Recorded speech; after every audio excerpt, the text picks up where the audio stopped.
Uni Eropa siapkan strategi ini saat Jokowi lengser dari jabatannya 2024.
Presiden Joko Widodo membeberkan kenapa Uni Eropa menggugat Indonesia ke Organisasi Perdagangan Dunia atau WTO terkait larangan ekspor biji nikel atau bahan mentah Indonesia ke luar negeri. Kalau ada negara lain yang gugat, itu hanya negara lain karena terganggu.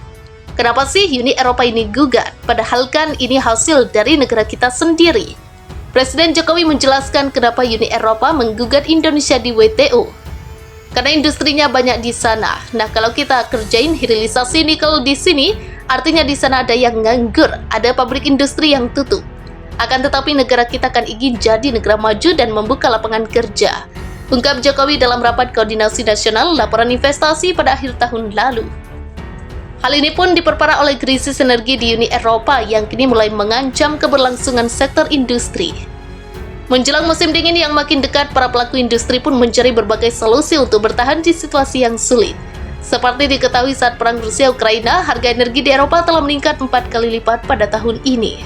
Krisis ini terjadi karena Rusia telah memangkas aliran gas alam Eropa yang semula melimpah dan digunakan untuk menggerakkan denyut ekonomi Eropa. Mulai dari pabrik pembangkit listrik dan menjaga rumah tetap hangat selama musim dingin. Rusia memasok sekitar 40% gas alam Eropa. Sebelum perang, porsi tersebut telah turun menjadi sekitar 15% saja. Hal inilah yang menyebabkan harga energi meroket dan membebani industri padat energi. Pengamat pun menilai Uni Eropa mengalami kiamat industri lantaran kesulitan mendapatkan bahan baku berkualitas dari Indonesia.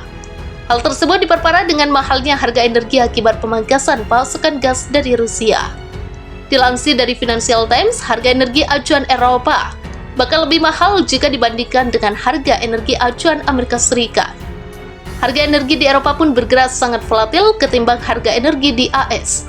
Hal tersebut membuktikan bahwa negara-negara Eropa lebih bergantung pada energi Rusia daripada AS. Bahan baku dan gas merupakan sumber terpenting bagi industri Eropa. Bahkan gas menjadi bahan baku penting yang digunakan dalam industri kimia dan pupuk. Secara total, industri mengkonsumsi sekitar 28% dari total keseluruhan pasokan energi di benua biru.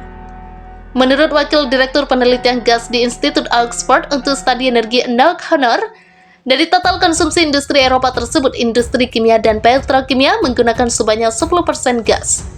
Disusul oleh industri mineral non-logam dan industri makanan, minuman, dan tembakau yang masing-masing mengkonsumsi sebesar lebih dari 3%.